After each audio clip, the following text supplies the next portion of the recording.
Во овој момент на територијата на државата имаме најмалку 5 активни пожари на отворен простор. Од нив 2 се тешки, сериозни пожари. Првиот пожар е пожарот на територијата на општина Македонски Брод во ловиштето Јасен, пожар кој што со денови тлее на подрачјето на ловиштето, пожар каде што ги користиме сите можни ресурси, така што и таму рано утрово со дејство започнаа 30 на припадници на специјалната единица на армијата волци и ренџери.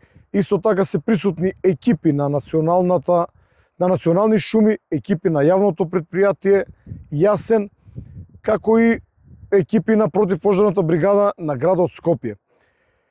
Иако во текот на вчерашниот ден воспоставивме делумна контрола врз овој тежок за гасење пожарот во ловиштето Јасен, рано утрово доби фотографии на кои што се гледа дека кракот кој што е долу во долот под асфалтираниот пат повторно е пробуден и гори.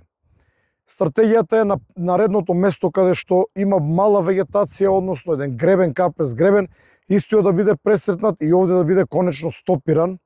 И верувам дека во текот на денешниот ден имаме добри шанси да го стопираме и да го ставиме под делумна контрола.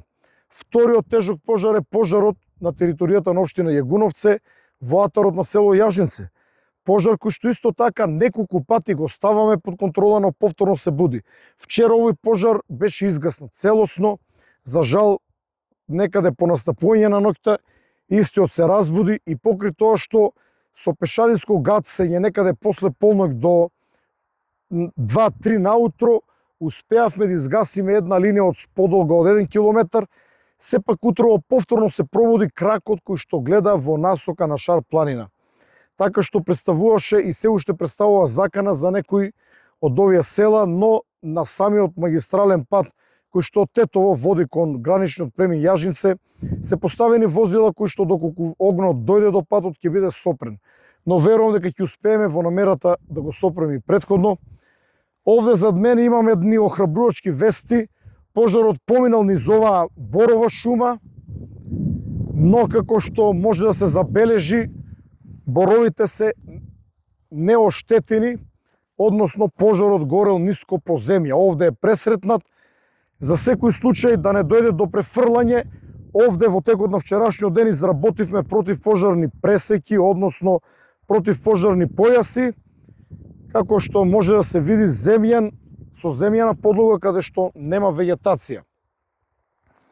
Се надевам дека денес и овој пожар ќе биде ставен под контрола.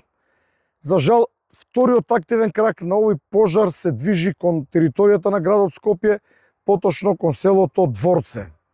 На лице место таму се наоѓа екипа на Скопската бригада за противпожарна заштита и верувам дека денес и овој пожар ќе биде ставен под контрола. Тоа се двата најтешки пожари кои што ни задават големи главоболки веќе подолго време, додека останатите пожари се тековни како што ги има секој ден. За жал верувам дека до вечер нивниот број повторно ќе порасте над 20, бидејќи во текот на вчерашниот ден бројот на пожари во попладневните часови драстично се зголеми. Апелирам до граѓаните да бидат внимателни, да не предизвикат пожар и воедно да го пријават секое сумнително поведение.